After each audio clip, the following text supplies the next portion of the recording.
The Naval Treaty. The July which immediately succeeded my marriage was made memorable by 3 cases of interest, in which I had the privilege of being associated with Sherlock Holmes and of studying his methods. I find them recorded in my notes under the headings of The Adventure of the Second Stain, The Adventure of the Naval Treaty, and The Adventure of the Tired Captain. The first of these, however, deals with interest of such importance and implicates so many of the first families in the kingdom that for many years it will be impossible to make it public. No case, however, in which Holmes was engaged has ever illustrated the value of his analytical method so clearly, or has impressed those who were associated with him so deeply. I still retain an almost verbatim report of the interview in which he demonstrated the true facts of the case to Monsieur Dubuque of the Paris police, and Fritz von Waldbaum, the well-known specialist of Danzig, both of whom had wasted their energies upon what proved to be side issues. The new century will have come, however, before the story can be safely told. Meanwhile, I pass on to the second on my list, which promised also at one time to be of national importance and was marked by several incidents which give it a quite unique character. During my school days, I had been intimately associated with a lad named Percy Phelps, who was of much the same age as myself, though he was 2 classes ahead of me. He was a very brilliant boy, and carried away every prize which the school had to offer, finishing his exploits by winning a scholarship, which sent him on to continue his triumphant career at Cambridge. He was, I remember, extremely well connected, and even when we were all little boys together, we knew that his mother's brother was Lord Holdhurst, the great conservative politician. This gaudy relationship did him little good at school. On the contrary, it seemed rather a piquant thing to us to chevy him about the playground and hit him over the shins with a wicket. But it was another thing when he came out into the world. I heard vaguely that his abilities and the influences which he commanded had won him a good position at the Foreign Office, and then he passed completely out of my mind until the following letter recalled his existence. Briar Brae, Woking. My dear Watson, I have no doubt that you can remember Tadpole Phelps, who was in the 5th form when you were in the 3rd.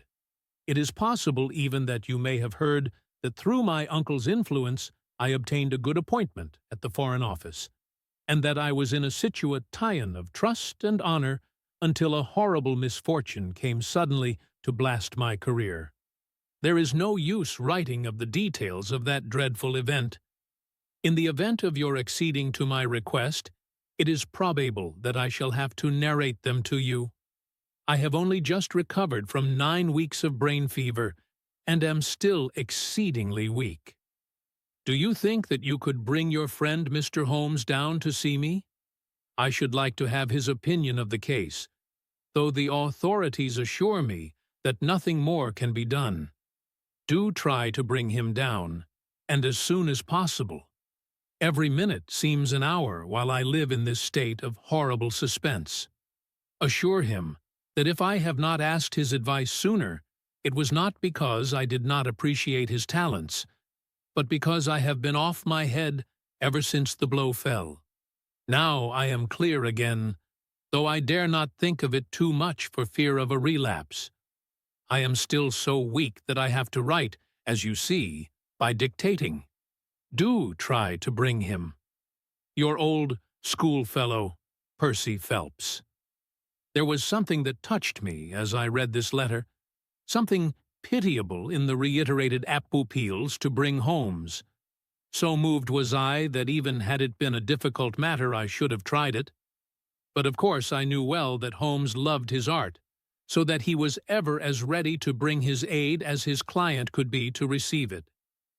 My wife agreed with me that not a moment should be lost in laying the matter before him, and so within an hour of breakfast time I found myself back once more in the old rooms in Baker Street.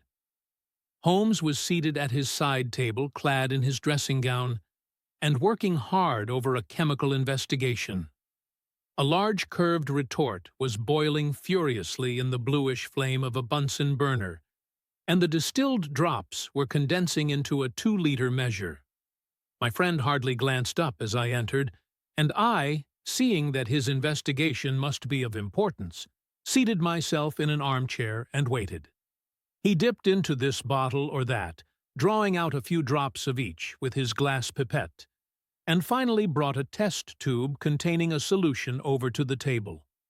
In his right hand, he held a slip of litmus paper. "You come at a crisis, Watson," said he. "If this paper remains blue, all is well. If it turns red, it means a man's life."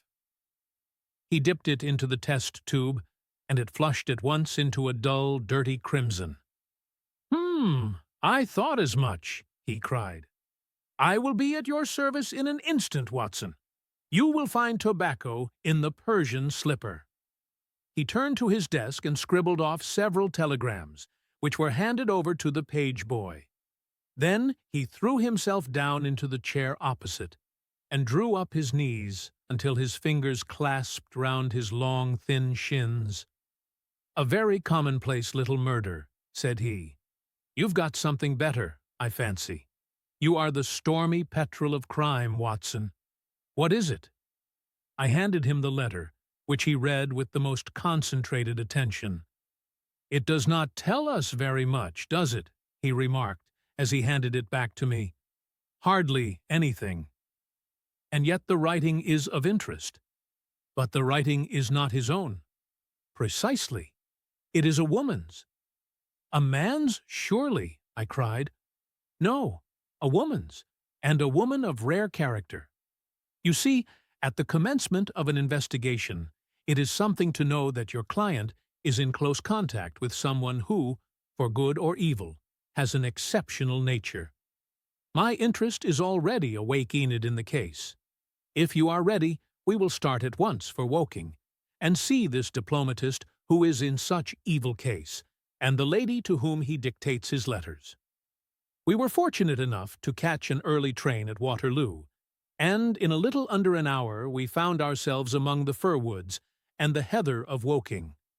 Briarbrae proved to be a large detached house standing in extensive grounds within a few minutes' walk of the station. On sending in our cards, we were shown into an elegantly appointed drawing-room, where we were joined in a few minutes by a rather stout man who received us with much hospitality. His age may have been nearer 40 than 30, but his cheeks were so ruddy and his eyes so merry that he still conveyed the impression of a plump and mischievous boy. "I am so glad that you have come," said he, shaking our hands with effusion. "Percy has been inquiring for you all morning. Ah, poor old chap. He clings to any straw. His father and his mother asked me to see you, for the mere mention of the subject is very painful to them." "We have had no details yet," observed Holmes. "I perceive that you are not yourself a member of the family." Our acquaintance looked surprised, and then, glancing down, he began to laugh. "Of course you saw the J.H. monogram on my locket," said he. "For a moment I thought you had done something clever. Joseph Harrison is my name, and as Percy is to marry my sister Annie, I shall at least be a relation by marriage. You will find my sister in his room, for she has nursed him hand and foot this 2 months back. Perhaps we'd better go in at once, for I know how impatient he is." The chamber in which we were shown was on the same floor as the drawing-room. It was furnished partly as a sitting and partly as a bedroom, with flowers arranged daintily in every nook and corner. A young man, very pale and worn, was lying upon a sofa near the open window, through which came the rich scent of the garden and the balmy summer air. A woman was sitting beside him, who rose as we entered. "Shall I leave, Percy?" she asked. He clutched her hand to detain her. "How are you, Watson?" said he cordially. "I should never have known you under that mustache, and I dare say you would not be prepared to swear to me. This, I presume, is your celebrated friend?" Mr. Sherlock Holmes?"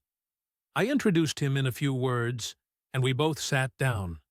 The stout young man had left us, but his sister still remained with her hand in that of the invalid.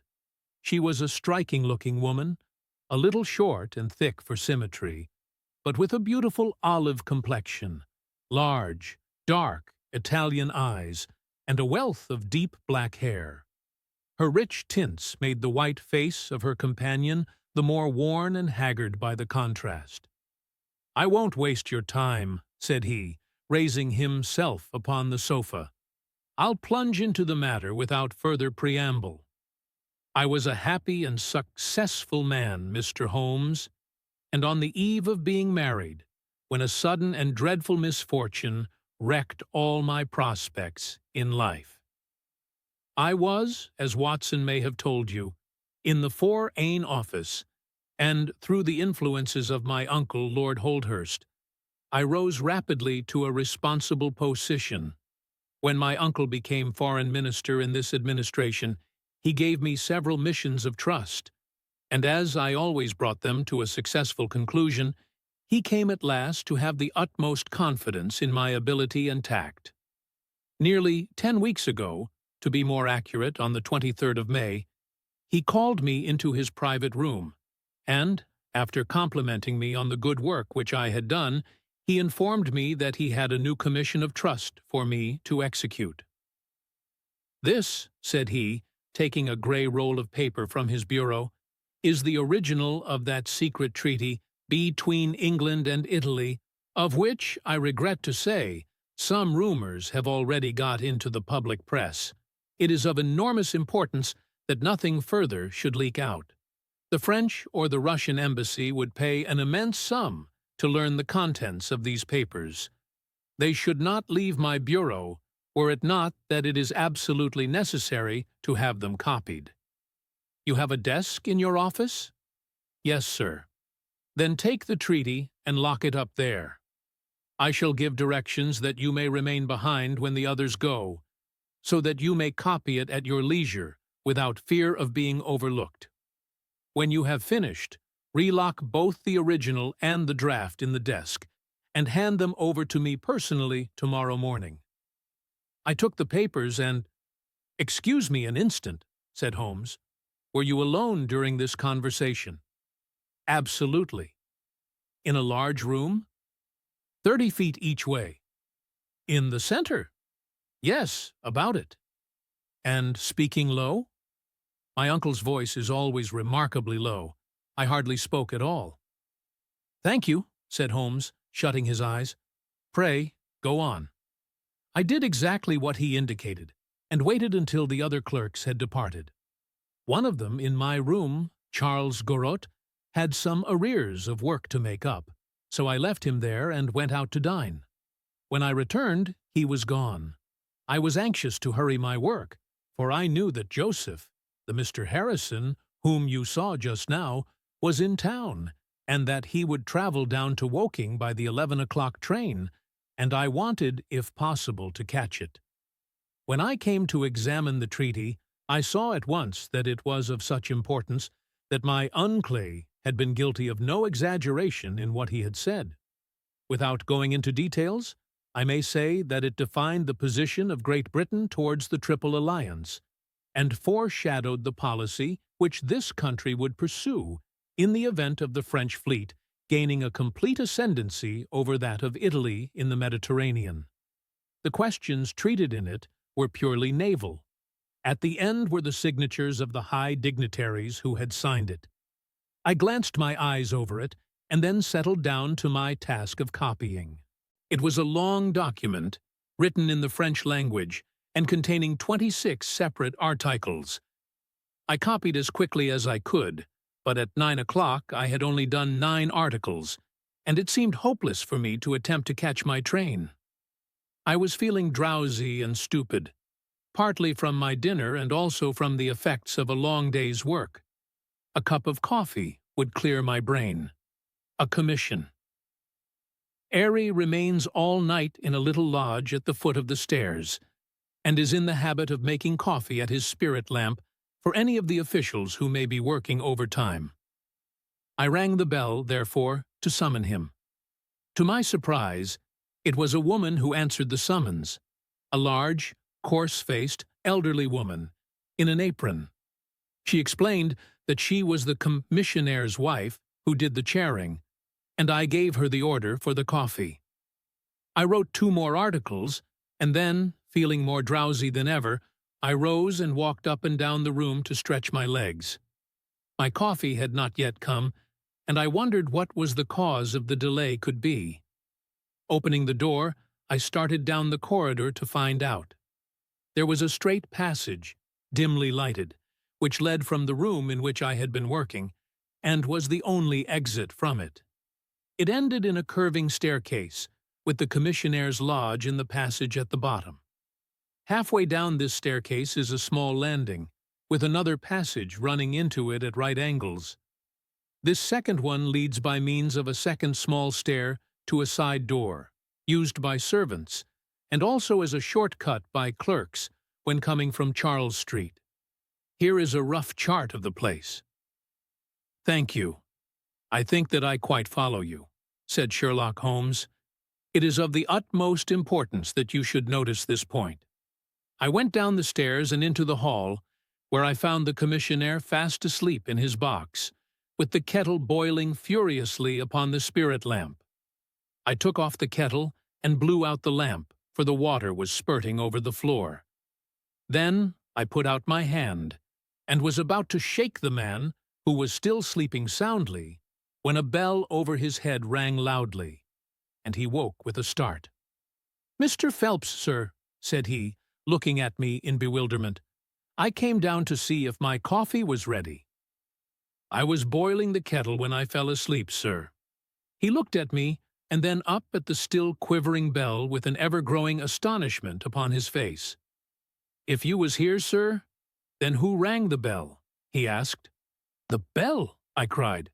"What bell is it?" "It's the bell of the room you were working in." A cold hand seemed to close round my heart. Someone, then, was in that room where my precise treaty lay upon the table. I ran frantically up the stair and along the passage. There was no one in the corridors, Mr. Holmes. There was no one in the room. All was exactly as I left it, save only that the papers which had been committed to my care had been taken from the desk on which they lay. The copy was there, and the original was gone. Holmes sat up in his chair and rubbed his hands. I could see that the problem was entirely to his heart. "Pray, what did you do then?" he murmured. I recognized in an instant that the thief must have come up the stairs from the side door. Of course, I must have met him if he had come the other way. "You were satisfied that he could not have been concealed in the room all the time, or in the corridor which you have just described as dimly lighted?" "It is absolutely impossible. A rat could not conceal himself either in the room or the corridor. There is no cover at all." "Thank you. Pray proceed." "The commissionaire, seeing by my pale face that something was to be feared, had followed me upstairs. Now we both rushed along the corridor and down the steep steps which led to Charles Street. The door at the bottom was closed, but unlocked. We flung it open and rushed out. I can distinctly remember that as we did so there came 3 chimes from a neighboring clock. It was 10:15. "That is of enormous importance," said Holmes, making a note upon his shirt cuff. The night was very dark, and a thin, warm rain was falling. There was no one in Charles Street, but a great traffic was going on, as usual, in Whitehall, at the extremity. We rushed along the pavement, bareheaded as we were, and at the far corner we found a policeman standing. "A robbery has been committed," I gasped. "A document of immense value has been stolen from the Foreign Office. Has anyone passed this way?" "I have been standing here for a quarter of an hour, sir," said he. "Only one person has passed during that time, a woman, tall and elderly, with a paisley shawl."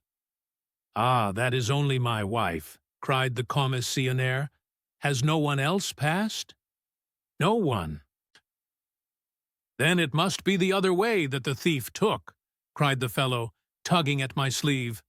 But I was not satisfied, and the attempts which he made to draw me away increased my suspicions. Which way did the woman go? I cried. I don't know, sir. I noticed her pass, but I had no special reason for watching her. She seemed to be in a hurry. How long ago was it? Oh, not very many minutes. Within the last 5? Well, it could not be more than 5. You're only wasting your time, sir, and every minute now is of importance, cried the commissionaire. Take my word for it that my old woman has nothing to do with it, and come down to the other end of the street. Well, if you won't, I will. And with that, he rushed off in the other direction. But I was after him in an instant, and caught him by the sleeve. Where do you live? Said I. 16 Ivy Lane, Brixton, he answered. But don't let yourself be drawn away upon a false scent, Mr. Phelps. Come to the other end of the street, and let us see if we can hear of anything. Nothing was to be lost by following his advice. With the policeman we both hurried down, but only to find the street full of traffic. Many people coming and going, but all only too eager to get to a place of safety upon so wet a night.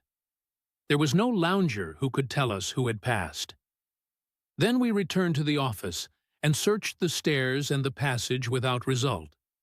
The core rider which led to the room was laid down with a kind of creamy linoleum which shows an impression very easily. We examined it very carefully, but found no outline of any footmark. Had it been raining all evening? Since about 7. How is it, then, that the woman who came into the room about 9 left no traces with her muddy boots? I am glad you raised the point. It occurred to me at the time. The charwomen are in the habit of taking off their boots at the commissionnaire's office and putting on list slippers. That is very clear. There were no marks, then, though the night was a wet one? The chain of events is certainly one of extraordinary interest. What did you do next? We examined the room also. There is no possibility of a secret door, and the windows are quite 30 feet from the ground. Both of them were fastened on the inside. The carpet prevents any possibility of a trap door, and the ceiling is of the ordinary whitewashed kind. I will pledge my life that whoever stole my papers could only have come through the door. How about the fireplace? They use none. There is a stove. The bell rope hangs from the wire just to the right of my desk. Whoever rang it must have come right up to the desk to do it. But why should any criminal wish to ring the bell? It is a most insoluble mystery. Certainly the incident was unusual. What were your next steps? You examined the room, I presume, to see if the intruder had left any traces, any cigar end or dropped glove or hairpin or other trifle? There was nothing of the sort. No smell? Well, we never thought of that. Ah, a scent of tobacco would have been worth a great deal to us in such an investigation. I never smoke myself, so I think I should have observed it if there had been any smell of tobacco. There was absolutely no clue of any kind. The only tangible fact was that the commissionnaire's wife, Mrs. Tanguy was the name, had hurried out of the place. He could give no explanation, save that it was about the time when the woman always went home. The policeman and I agreed that our best plan would be to seize the woman before she could get rid of the papers, presuming that she had them. The alarm had reached Scotland Yard by this time, and Mr. Forbes, the detective, came round at once and took up the case with a great deal of energy. We hired a hansom, and in half an hour we were at the address which had been given to us. A young woman opened the door, who proved to be Mrs. Tanguy's eldest daughter. Her mother had not come back yet. and we were shown into the front room to wait. About 10 minutes later, a knock came at the door, and here we made the one serious mistake for which I blame myself. Instead of opening the door ourselves, we allowed the girl to do so. We heard her say, "Mother, there are 2 men in the house waiting to see you." And an instant afterwards, we heard the patter of feet rushing down the passage. Forbes flung open the door, and we both ran into the back room or kitchen, but the woman had got there before us. She stared at us with defiant eyes, and then, suddenly recognizing me, an expression of absolute astonishment came over her face. "Why, if it isn't Mr. Phelps, of the office," she cried. "Come, come!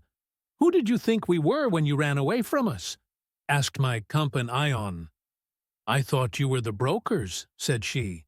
"We have had some trouble with a tradesman." "That's not quite good enough," answered Forbes.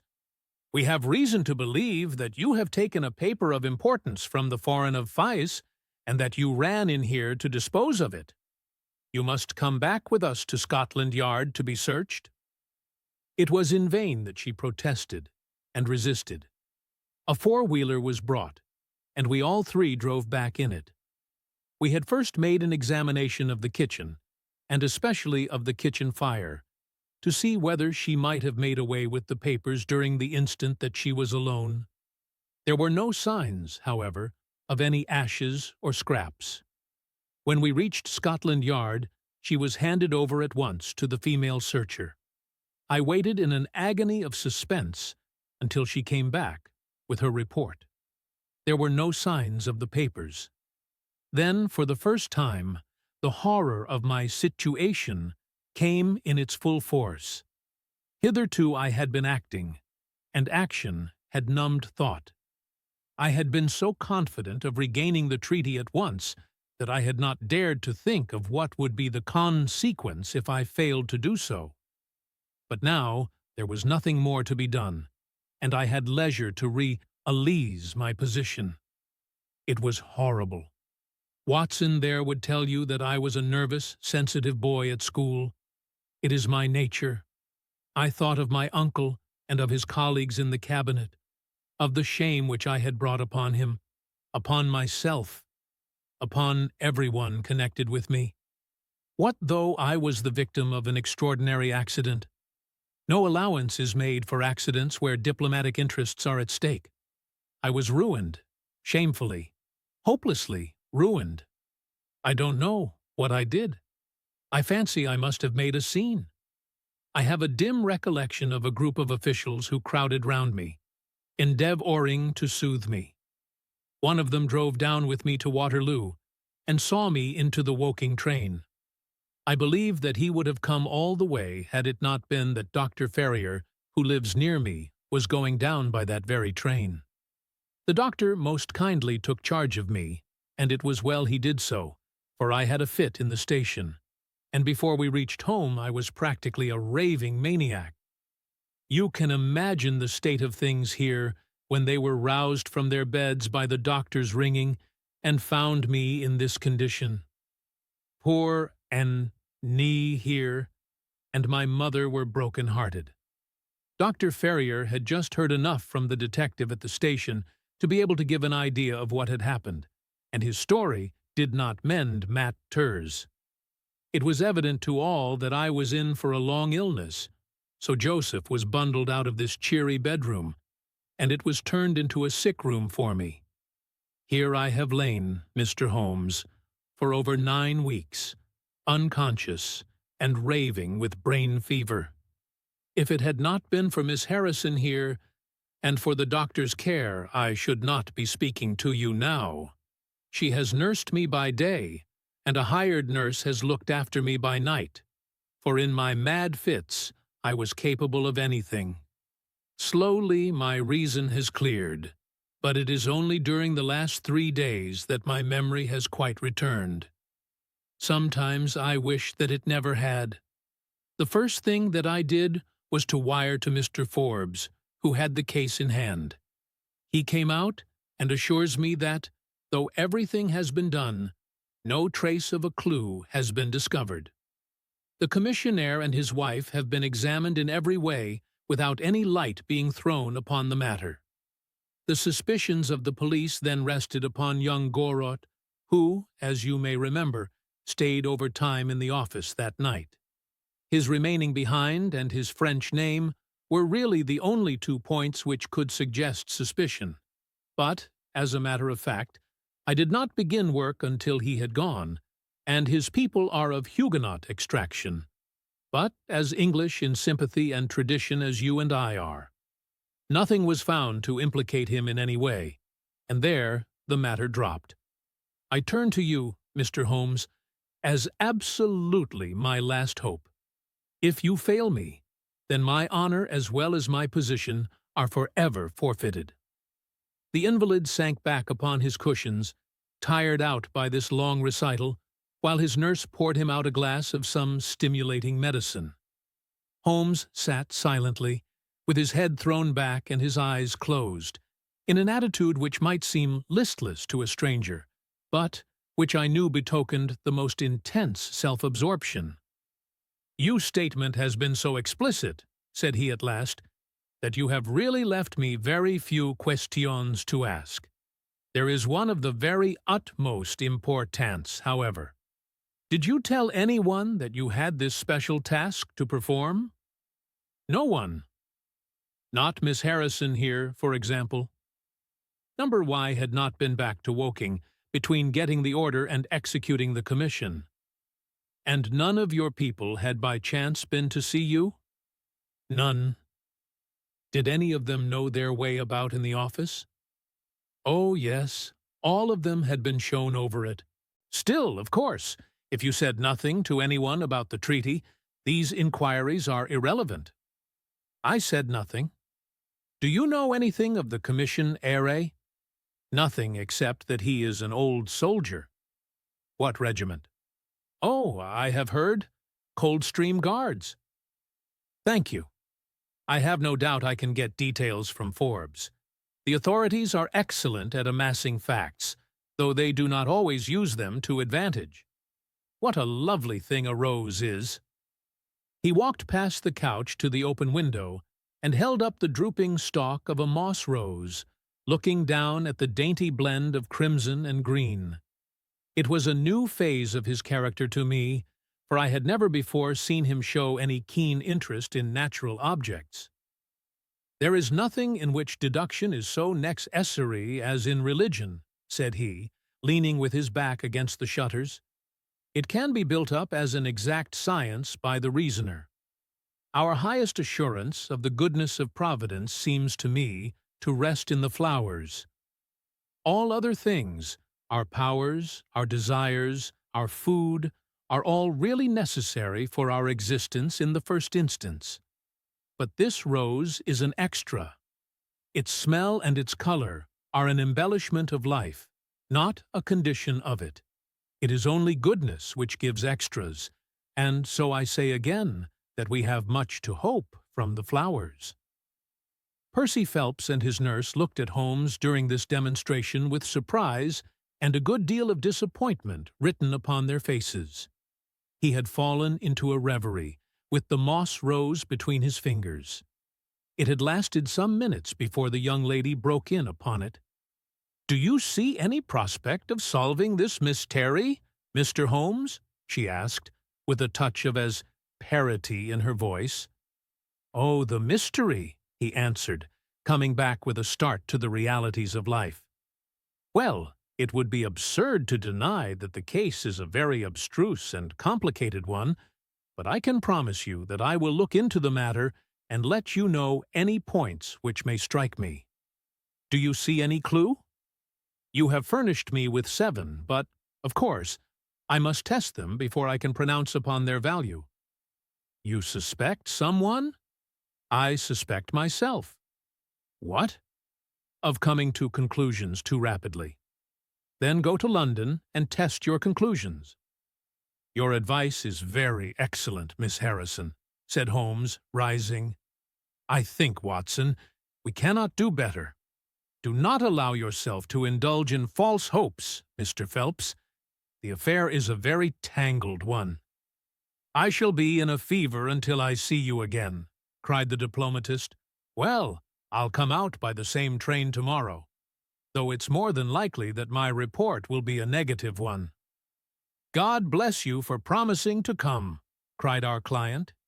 It gives me fresh life to know that something is being done. By the way, I have had a letter from Lord Holdhurst. Huh, what did he say? He was cold, but not harsh. I dare say my severe illness prevented him from being that. He repeated that the matter was of the utmost importance, and added that no steps would be taken about my future, by which he means, of course, my dismissal, until my health was restored and I had an opportunity of repairing my misfortune. Well, that was reasonable and considerate, said Holmes. Come, Watson, for we have a good day's work before us in town. Mr. Joseph Harrison drove us down to the station, and we were soon whirling up in a Portsmouth train. Holmes was sunk in profound thought and hardly opened his mouth until we had passed Clapham Junction. It's a very cheery thing to come into London by any of these lines which run high and allow you to look down upon the houses like this. I thought he was joking, for the view was sordid enough, but he soon explained himself. Look at those big, isolated clumps of building rising up above the slates, like brick islands in a lead-colored sea. The board schools. Lighthouses, my boy. Beacons of the future. Capsules with hundreds of bright little seeds in each, out of which will spring the wise, better England of the future. I suppose that man Phelps does not drink? I should not think so. Nor should I, but we are bound to take every possibility into account. The poor devil has certainly got himself into very deep water, and it's a question whether we shall ever be able to get him ashore. What did you think of Miss Harrison? A girl of strong character. Yes, but she is a good sort, or I am mistaken. She and her brother are the only children of an ironmaster somewhere up Northumberland way. He got engaged to her when traveling last winter, and she came down to be introduced to his people with her brother as escort. Then came the smash, and she stayed on to nurse her lover, while brother Joseph, finding himself pretty snug, stayed on too. I've been making a few independent inquiries, you see. But today must be a day of inquiries. My practice, I began. Oh, if you find your own cases more interesting than mine, said Holmes with some asperity. I was going to say that my practice could get along very well for a day or two, since it is the slackest time in the year. Excellent, said he, recovering his good humor. Then we'll look into this matter together. I think that we should begin by seeing Forbes. He can probably tell us all the details we want until we know from what side the case is to be approached. You said you had a clue? Well, we have several, but we can only test their value by further inquiry. The most difficult crime to track is the one which is purposeless. Now, this is not purposeless. Who is it who profits by it? There is the French ambassador. There is the Russian. There is whoever might sell it to either of these. And there is Lord Holdhurst. Lord Holdhurst. Well, it is just conceivable that a statesman might find himself in a position where he was not sorry to have such a document accidentally destroyed. Not a statesman with the honorable record of Lord Holdhurst? It is a possibility, and we cannot afford to disregard it. We shall see the noble lord today and find out if he can tell us anything. Meanwhile, I have already set inquiries on foot. Already? Yes, I sent wires from Woking Station to every evening paper in London. This advertisement will appear in each of them. He handed over a sheet torn from a notebook. On it was scribbled in pencil, £10 reward. The number of the cab which dropped a fare at or about the door of the Foreign Office in Charles Street at 10:15 in the evening of May 23rd. Apply 221B Baker Street. You are confident that the thief came in a cab? If not, there is no harm done. But if Mr. Phelps is correct in stating that there is no hiding place either in the room or the corridors, then the person must have come from outside. If he came from outside on so wet a night, and yet left no trace of damp upon the linoleum, which was examined within a few minutes of his passing, then it is exceeding probably that he came in a cab. Yes, I think that we may safely deduce a cab. It sounds plausible. That is one of the clues of which I spoke. It may lead us to something. And then, of course, there is the bell, which is the most distinctive feature of the case. Why should the bell ring? Was it the thief who did it out of bravado? Or was it someone who was with the thief who did it in order to prevent the crime? Or was it an accident? Or was it?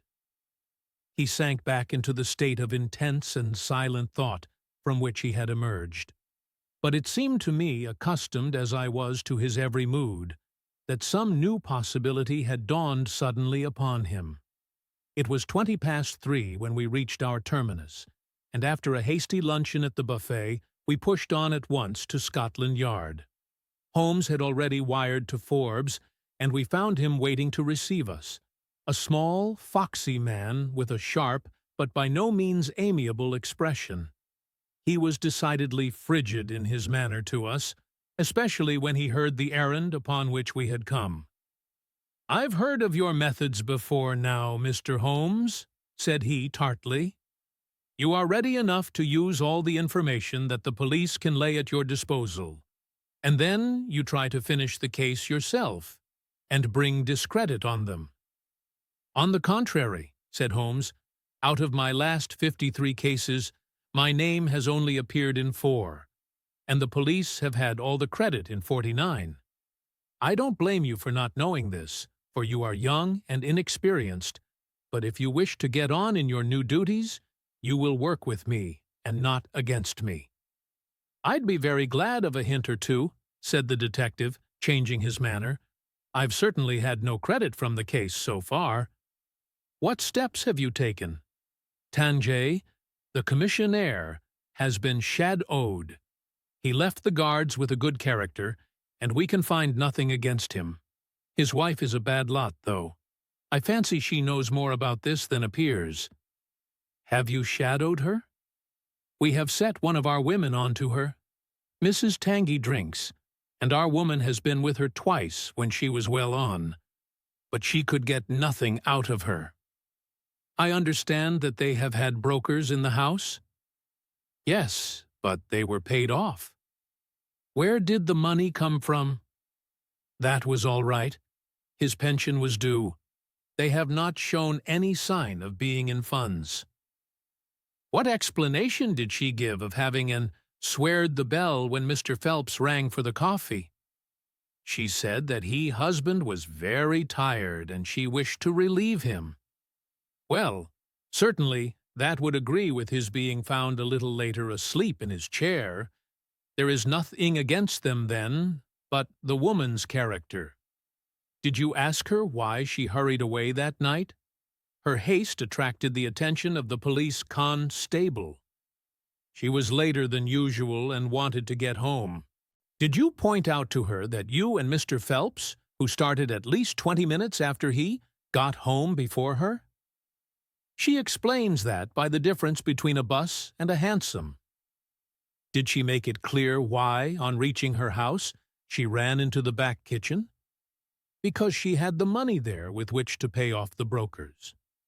"She has at least an answer for everything. Did you ask her whether in leaving she met anyone or saw anyone loitering about Charles Street?" "She saw no one but the constable." "Well, you seem to have cross-examined her pretty thoroughly. What else have you done?" "The clerk Gorot has been shadowed all these 9 weeks, but without result. We can show nothing against him." "Anything else?" "Well, we have nothing else to go upon. No evidence of any kind." "Have you formed a theory about how that bell rang?" "Well, I must confess that it beats me. It was a cool hand, whoever it was, to go and give the alarm like that. Yes, it was a queer thing to do. Many thanks to you for what you have told me. If I can put the man into your hands, you shall hear from me. Come along, Watson. Where are we going to now? I asked as we left the office. We are now going to interview Lord Holdhurst, the Cabinet Minister and future Premier of England. We were fortunate in finding that Lord Holdhurst was still in his chambers in Downing Street, and on Holmes sending in his card we were instantly shown up. The statesman received us with that old-fashioned courtesy for which he is remarkable, and seated us on the two luxuriant lounges on either side of the fireplace. Standing on the rug between us, with his slight, tall figure, his sharp features, thoughtful face, and curling hair prematurely tinged with gray, he seemed to represent that not too common type, a nobleman who is in truth noble. "Your name is very familiar to me, Mr. Holmes," said he, smiling. "And, of course, I cannot pretend to be ignorant of the object of your visit. There has only been one occurrence in these offices which could call for your attention. In whose interest are you acting, may I ask?" "In that of Mr. Percy Phelps," answered Holmes. "Ah, my unfortunate nephew. You can understand that our kinship makes it the more impossible for me to screen him in any way. I fear that the incident must have a very prejudicial effect upon his career. But if the document is found? Ah, that, of course, would be different. I had one or two questions which I wish to ask you, Lord Holdhurst. I shall be happy to give you any information in my power. Was it in this room that you gave your instructions as to the copying of the document?" "It was." "Then you could hardly have been overheard?" "It is out of the question." "Did you ever mention to anyone that it was your intention to give anyone the treaty to be copied?" "Never." "You are certain of that?" "Absolutely." "Well, since you never said so, and Mr. Phelps never said so, and nobody else knew anything of the matter, then the thief's presence in the room was purely accidental. He saw his chance, and he took it." The statesman smiled. "You take me out of my province there," said he. Holmes considered for a moment. "There is an other very important point which I wish to discuss with you," said he. "You feared, as I understand, that very grave results might follow from the details of this treaty becoming known." A shadow passed over the expressive face of the statesman. "Very grave results indeed." "And have they occurred?" "Not yet." "If the treaty had reached, let us say, the French or Russian Foreign Office, you would expect to hear of it?" "I should," said Lord Holdhurst, with a wry face. "Since nearly 10 weeks have elapsed, then, and nothing has been heard, it is not unfair to suppose that for some reason the treaty has not reached them." Lord Holdhurst shrugged his shoulders. "We can hardly suppose, Mr. Holmes, that the thief took the treaty in order to frame it and hang it up. Perhaps he is waiting for a better price. If he waits a little longer, he will get no price at all. The treaty will cease to be secret in a few months." "That is most important," said Holmes. "Of course, it is a possible supposition that the thief has had a sudden illness." "An attack of brain fever, for example?" asked the statesman, flashing a swift glance at him. "I did not say so," said Holmes imperturbably. "And now, Lord Holdhurst, we have already taken up too much of your valuable time, and we shall wish you good day." "Every success to your investigation, be the criminal who it may," answered the nobleman, as he bowed us out the door. "He's a fine fellow," said Holmes, as we came out into Whitehall. "But he has a struggle to keep up his position. He is far from rich, and has many calls. You noticed, of course, that his boots had been resoled? Now, Watson, I won't detain you from your legitimate work any longer. I shall do nothing more today, unless I have an answer to my cab advertisement. But I should be extremely obliged to you if you would come down with me to Woking tomorrow, by the same train which we took yesterday. I met him accordingly next morning, and we travelled down to Woking together. He had had no answer to his advertisement, he said, and no fresh light had been thrown upon the case. He had, when he so willed it, the utter immobility of countenance of a Red Indian. And I could not gather from his appearance whether he was satisfied or not with the position of the case. His conversation, I remember, was about the Bertillon system of measurements, and he expressed his enthusiastic admiration of the French savant. We found our client still under the charge of his devoted nurse, but looking considerably better than before. He rose from the sofa and greeted us without difficulty when we entered. "Any news?" he asked eagerly. "My report, as I expected, is a negative one," said Holmes. "I have seen Forbes, and I have seen your uncle, and I have set one or two trains of inquiry upon foot, which may lead to something." "You have not lost heart, then?" "By no means." "God bless you for saying that," cried Miss Harrison. "If we keep our courage and our patience, the truth must come out." "We have more to tell you than you have for us," said Phelps, reseating himself upon the couch. "I hoped you might have something." "Yes, we have had an adventure during the night, and one which might have proved to be a serious one." His expression grew very grave as he spoke, and a look of something akin to fear sprang up in his eyes. "Do you know," said he, "that I begin to believe that I am the unconscious center of some monstrous conspiracy, and that my life is aimed at, as well as my honor?" "Ah!" cried Holmes. "It sounds incredible, for I have not, as far as I know, an enemy in the world. Yet from last night's experience I can come to no other conclusion." "Pray, let me hear it." "You must know that last night was the very first night that I have ever slept without a nurse in the room. I was so much better that I thought I could dispense with one. I had a night light burning, however. Well, about 2 in the morning, I had sunk into a light sleep when I was suddenly aroused by a slight noise. It was like the sound which a mouse makes when it is gnawing a plank, and I lay listening to it for some time under the impression that it must come from that cause. Then it grew louder, and suddenly there came from the window a sharp metallic snick. I sat up in amazement. There could be no doubt what the sounds were now.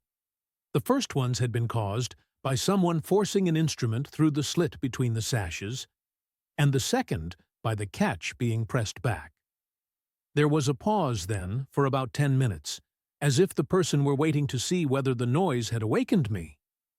Then I heard a gentle creaking, as the window was very slowly opened. I could stand it no longer, for my nerves are not what they used to be. I sprang out of bed and flung open the shutters. A man was crouching at the window. I could see little of him, for he was gone like a flash. He was wrapped in some sort of cloak, which came across the lower part of his face. One thing only I am sure of, and that is that he had some weapon in his hand. It looked to me like a long knife. I distinctly saw the gleam of it as he turned to run. "This is most interesting," said Holmes. "Pray, what did you do then?" "I should have followed him through the open window if I had been stronger. As it was, I rang the bell and roused the house. It took me some little time, for the bell rings in the kitchen and the servants all sleep upstairs. I shouted, however, and that brought Joseph down, and he roused the others. Joseph and the groom found marks on the bed outside the window, but the weather has been so dry lately that they found it hopeless to follow the trail across the grass.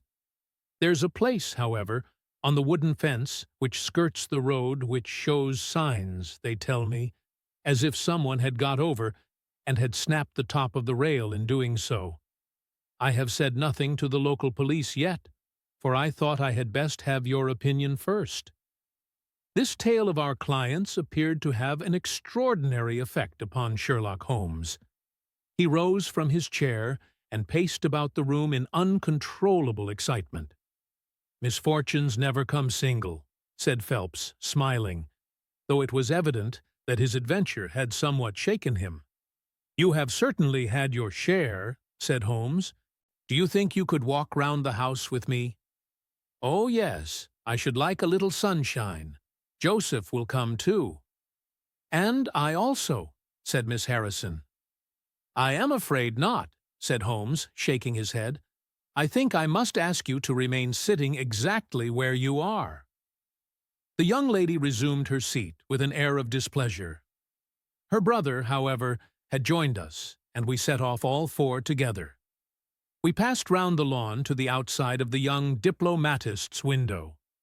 There were, as he had said, marks upon the bed, but they were hopelessly blurred and vague. Holmes stopped over them for an instant, and then rose, shrugging his shoulders. "I don't think anyone could make much of this," said he. "Let us go round the house and see why this particular room was chose by the burglar. I should have thought those larger windows of the drawing-room and dining-room would have had more attractions for him." "They are more visible from the road," suggested Mr. Joseph Harrison. "Ah, yes, of course. There is a door here which he might have attempted. What is it for?" "It is the side entrance for tradespeople. Of course it is locked at night. Have you ever had an alarm like this before?" "Never," said our client. "Do you keep plate in the house, or anything to attract burglars?" "Nothing of value." Holmes strolled round the house with his hands in his pockets, and a negligent air which was unusual with him. "By the way," said he to Joseph Harrison, "you found some place, I understand, where the fellow scaled the fence. Let us have a look at that."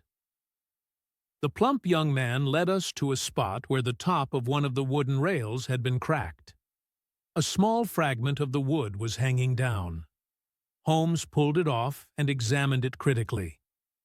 "Do you think that was done last night? It looks rather old, does it not?" "Well, possibly so. There are no marks of anyone jumping down upon the other side. No, I fancy we shall get no help here. Let us go back to the bedroom and talk the matter over." Percy Phelps was walking very slowly, leaning upon the arm of his future brother-in-law. Holmes walked swiftly across the lawn, and we were at the open window of the bedroom long before the others came up. "Miss Harrison," said Holmes, speaking with the utmost intensity of manner, "you must stay where you are all day. Let nothing prevent you from staying where you are all day. It is of the utmost importance." "Certainly, if you wish it, Mr. Holmes," said the girl in astonishment. "When you go to bed, lock the door of this room on the outside and keep the key. Promise to do this." "But Percy—" "He will come to London with us." "And am I to remain here?" "It is for his sake. You can serve him. Quick! Promise!" She gave a quick nod of assent just as the other two came up. "Why do you sit moping there, Annie?" cried her brother. "Come out into the sunshine." "No, thank you, Joseph. I have a slight headache, and this room is deliciously cool and soothing." "What do you propose now, Mr. Holmes?" asked our client. "Well, in investigating this minor affair, we must not lose sight of our main inquiry. It would be a very great help to me if you would come up to London with us." "At once." "Well, as soon as you conveniently can. Say in an hour. I feel quite strong enough, if I can really be of any help." "The greatest possible. Perhaps you would like me to stay there night?" "I was just going to propose it. Then, if my friend of the night comes to revisit me, he will find the bird flown. We are all in your hands, Mr. Holmes, and you must tell us exactly what you would like done." Perhaps you would prefer that Joseph came with us so as to look after me? Oh, no. My friend Watson is a medical man, you know, and he'll look after you. We'll have our lunch here, if you will permit us, and then we shall all three set off for town together. It was arranged as he suggested, though Miss Harrison excused herself from leaving the bedroom, in accordance with Holmes's suggestion. What the object of my friend's maneuvers was, I could not conceive, unless it were to keep the lady away from Phelps, who, rejoiced by his returning health and by the prospect of action, lunched with us in the dining-room. Holmes had still more startling surprise for us, however, for, after accompanying us down to the station and seeing us into our carriage, he calmly announced that he had no intention of leaving Woking. "There are one or two small points which I should desire to clear up before I go," said he. "Your absence, Mr. Phelps, will in some ways rather assist me. Watson, when you reach London, you would oblige me by driving at once to Baker Street with our friend here, and remaining with him until I see you again. It is fortunate that you are old-school fellows, as you must have much to talk over. Mr. Phelps can have the spare bedroom tonight, and I will be with you in time for breakfast, for there is a train which will take me into Waterloo at 8. "But how about our investigation in London?" asked Phelps ruefully. "We can do that tomorrow. I think that just at present I can be of more immediate use here." "You might tell them at Briarbrae that I hope to be back tomorrow night," cried Phelps, as we began to move from the platform. "I hardly expect to go back to Briarbrae," sweared Holmes, and waved his hand to us cheerily as we shot out from the station. Phelps and I talked it over on our journey, but neither of us could devise a satisfactory reason for this new development. "I suppose he wants to find out some clue as to the burglary last night, if a burglar it was. For myself, I don't believe it was an ordinary thief. What is your own idea, then? Upon my word, you may put it down to my weak nerves or not, but I believe there is some deep political intrigue going on around me, and that for some reason that passes my understanding, my life is aimed at by the conspirators. It sounds high-flown and absurd, but consider the facts. Why should a thief try to break in at a bedroom window, where there could be no hope of any plunder? And why should he come with a long knife in his hand? You are sure it was not a housebreaker's jimmy? Oh, no, it was a knife. I saw the flash of the blade quite distinctly. But why on earth should you be pursued with such animosity? Ah, that is the question. Well, if Holmes takes the same view, that would account for his action, would it not? Assuming that your theory is correct, if he can lay his hands upon the man who threatened you last night, he will have gone a long way towards finding who took the Naval Treaty. It is absurd to suppose that you have two enemies, one of whom robs you, while the other threatens your life. But Holmes said that he was not going to Briarbrae. I have known him for some time, said I, but I never knew him do anything yet without a very good reason. And with that, our conversation drifted off onto other topics. But it was a weary day for me. Phelps was still weak after his long illness, and his misfortune made him querulous and nervous. In vain I endeavored to interest him in Afghanistan, in India, in social questions, in anything which might take his mind out of the groove. He would always come back to his lost treaty, wondering, guessing, speculating as to what Holmes was doing, what steps Lord Holdhurst was taking, what news we should have in the morning. As the evening wore on, his excitement became quite painful. "You have implicit faith in Holmes?" he asked. "I have seen him do some remarkable things. But he never brought light into anything quite so dark as this?" "Oh, yes. I have known him solve questions which presented fewer clues than yours." "But not where such large interests are at stake?" I don't know that. To my certain knowledge, he has acted on behalf of 3 of the reigning houses of Europe in very vital matters. But you know him well, Watson. He is such an inscrutable fellow that I never quite know what to make of him. Do you think he is hopeful? Do you think he expects to make a success of it? He has said nothing. That is a bad sign. On the contrary, I have noticed that when he is off the trail, he generally says so. It is when he is on a scent, and is not quite absolutely sure yet that it is the right one, that he is most taciturn. Now, my dear fellow, we can't help matters by making ourselves nervous about them, so let me implore you to go to bed, and so be fresh for whatever may await us tomorrow. I was able at last to persuade my companion to take my advice, though I knew from his excited manner that there was not much hope of sleep for him. Indeed, his mood was infectious, for I lay tossing half the night myself, brooding over this strange problem, and inventing 100 theories, each of which was more impossible than the last. Why had Holmes remained at Woking? Why had he asked Miss Harrison to remain in the sick room all day? Why had he been so careful not to inform the people at Briarbrae that he intended to remain near them? I cudgelled my brains until I fell asleep in the endeavour to find some explanation which would cover all these facts. It was 7 o'clock when I awoke, and I set off at once for Phelps's room to find him haggard and spent after a sleepless night. His first question was whether Holmes had arrived yet. "He'll be here when he promised," said I, "and not an instant sooner or later." And my words were true, for shortly after 8 a hansom dashed up to the door, and our friend got out of it. Standing in the window, we saw that his left hand was swathed in a bandage, and that his face was very grim and pale. He entered the house, but it was some little time before he came upstairs.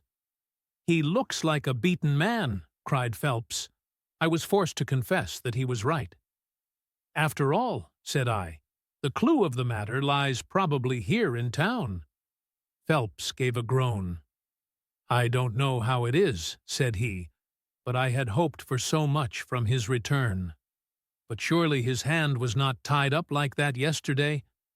What can be the matter?" "You are not wounded, Holmes?" I asked, as my friend entered the room. "Tut, it is only a scratch through my own clum sinus," he answered, nodding his good mornings to us. "This case of yours, Mr. Phelps, is certainly one of the darkest which I have ever investigated. I feared that you would find it beyond you. It has been a most remarkable experience." "That bandage tells of adventures," said I. "Won't you tell us what has happened?" "After breakfast, my dear Watson, remember that I have breathed 30 miles of Surrey air this morning. I suppose that there has been no answer from my cabman advertisement? Well, well, we cannot expect to score every time." The table was all laid, and just as I was about to ring, Mrs. Hudson entered with the tea and coffee. A few minutes later she brought in 3 covers, and we all drew up to the table, Holmes ravenous, I curious, and Phelps in the gloomiest state of depression. "Mrs. Hudson has risen to the occasion," said Holmes, uncovering a dish of curried chicken. "Her cuisine is a little limited, but she has as good an idea of breakfast as a Scotch woman. What have you here, Watson?" "Ham and eggs," I answered. "Good. What are you going to take, Mr. Phelps? Curried fowl or eggs, or will you help yourself?" "Thank you. I can eat nothing," said Phelps. "Oh, come. Try the dish before you." "Thank you. I would really rather not." "Well, then," said Holmes, with a mischievous twinkle, "I suppose that you have no objection to helping me?"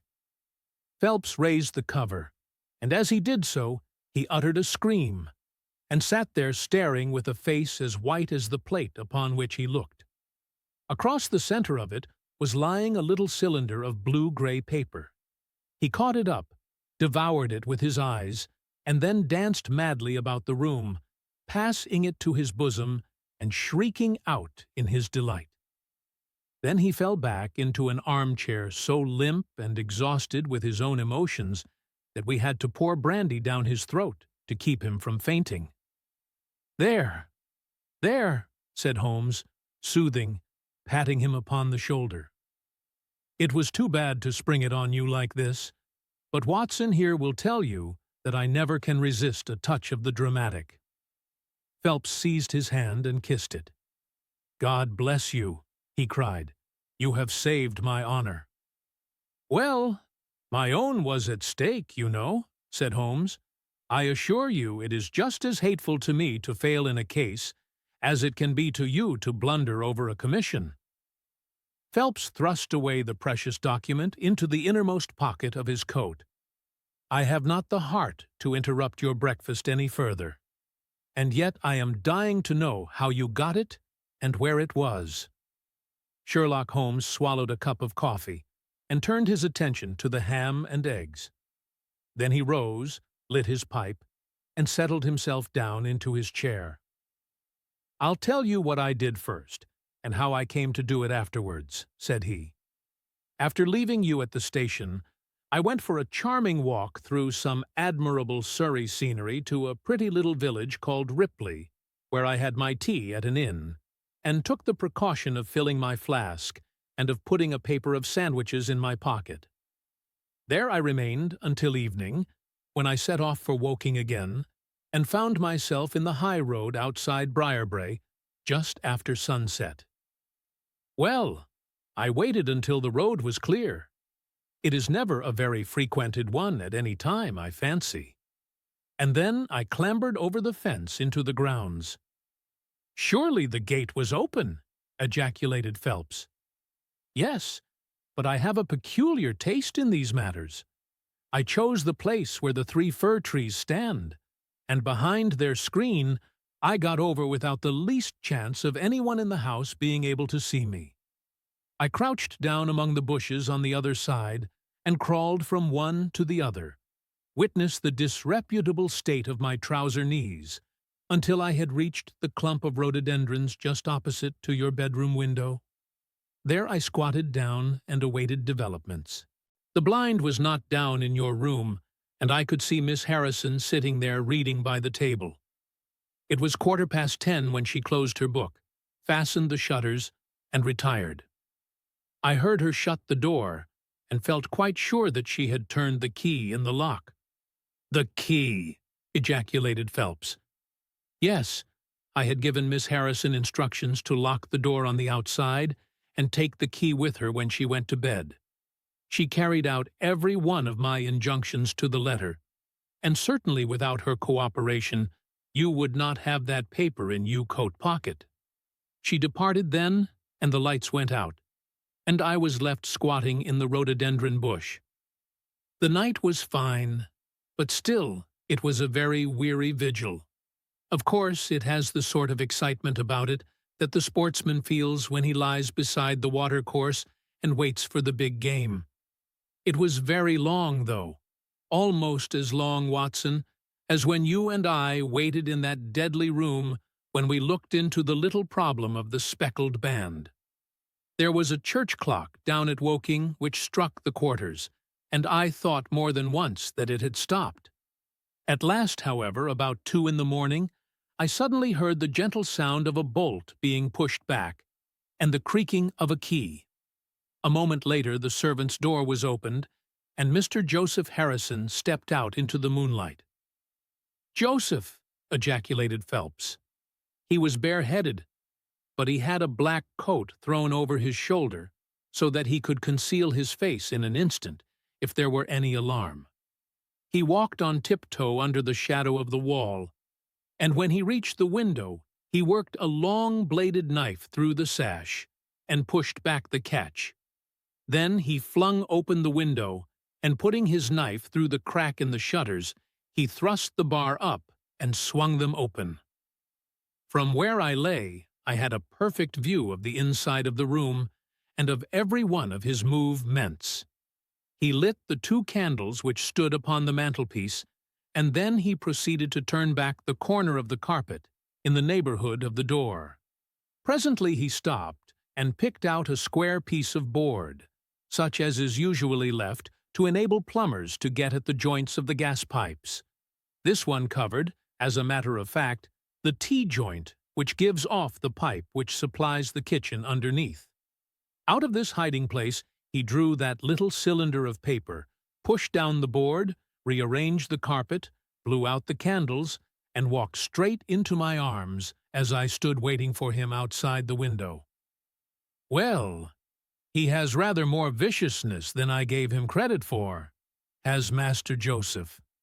He flew at me with his knife, and I had to grasp him twice, and got a cut over the knuckles. Before I had the upper hand of him, he looked murder out of the only eye he could see with when we had finished. But he listened to reason and gave up the papers. Having got them, I let my man go. But I wired full particulars to Forbes this morning. If he is quick enough to catch his bird, well and good. But if, as I shrewdly suspect, he finds the nest empty before he gets there, why, all the better for the government. I fancy that Lord Holdhurst for one, and Mr. Percy Phelps for another, would very much rather that the affair never got as far as a police court. "My God!" gasped our client. "Do you tell me that during these long 10 weeks of agony, the stolen papers were within the very room with me all the time?" So it was. And Joseph! Joseph, a villain and a thief! I am afraid Joseph's character is a rather deeper and more dangerous one than one might judge from his appearance. From what I have heard from him this morning, I gather that he has lost heavily in dabbling with stocks, and that he is ready to do anything on earth to better his fortunes. Being an absolutely selfish man, when a chance presented itself, he did not allow either his sister's happiness or your reputation to hold his hand. Percy Phelps sank back in his chair. "My head whirls," said he. "Your words have dazed me." "The principal difficulty in your case," remarked Holmes in his didactic fashion, "lay in the fact of there being too much evidence. What was vital was overlaid and hidden by what was irrelevant. Of all the facts which were presented to us, we had to pick just those which we deemed to be essential, and then piece them together in their order, so as to reconstruct this very remarkable chain of events. I had already begun to suspect Joseph, from the fact that you had intended to travel home with him that night, and that therefore it was a likely enough thing that he should call for you, knowing the Foreign Office well, upon his way. When I heard that someone had been so anxious to get into the bedroom, in which no one but Joseph could have concealed anything, you told us in your narrative how you had turned Joseph out when you arrived with the doctor. My suspicions all changed to sear tainties, especially as the attempt was made on the first night upon which the nurse was absent, showing that the intruder was well acquainted with the ways of the house. How blind I have been! The facts of the case, as far as I have worked them out, are these. This Joseph Harrison entered the office through the Charles Street door, and knowing his way, he walked straight into your room the instant after you left it. Finding no one there, he promptly rang the bell, and at the instant that he did so, his eyes caught the paper upon the table. A glance showed him that chance had put in his way a state document of immense value, and in an instant he had thrust it into his pocket and was gone. A few minutes elapsed, as you remember, for the sleepy commissionaire drew your attention to the bell, and those were just enough to give the thief time to make his escape. He made his way to Woking by the first train, and having examined his booty and assured himself that it really was of immense value, he had concealed it in what he thought was a very safe place, with the intention of taking it out again in a day or two and carrying it to the French embassy, or wherever he thought that a long price was to be had. Then came your sudden return. He, without a moment's warning, was bundled out of his room, and from that time onward, there were always at least two of you there to prevent him from regaining his treasure. The situation to him must have been a maddening one, but at last he thought he saw his chance. He tried to steal in, but was baffled by your wakefulness. You remember that you did not take your usual draught that night. I remember. I fancy that he had taken steps to make that draught efficacious, and that he quite relied upon your being unconscious. Of course, I understood that he would repeat the attempt whenever it could be done with safety. Your leaving the room gave him the chance he wanted. I kept Miss Harrison in it all day, so that he might not anticipate us. Then, having given him the idea that the coast was clear, I kept guard as I have described. I already knew that the papers were probably in the room, but I had no desire to rip up all the planking and skirting in search of them. I let him take them, therefore, from the hiding place, and so saved myself an infinity of trouble. Is there any other point which I can make clear? Why did he try the window on the first occasion, I asked, when he might have entered by the door?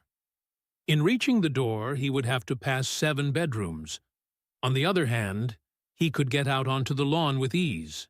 Anything else? You do not think, asked Phelps, that he had any murderous intention?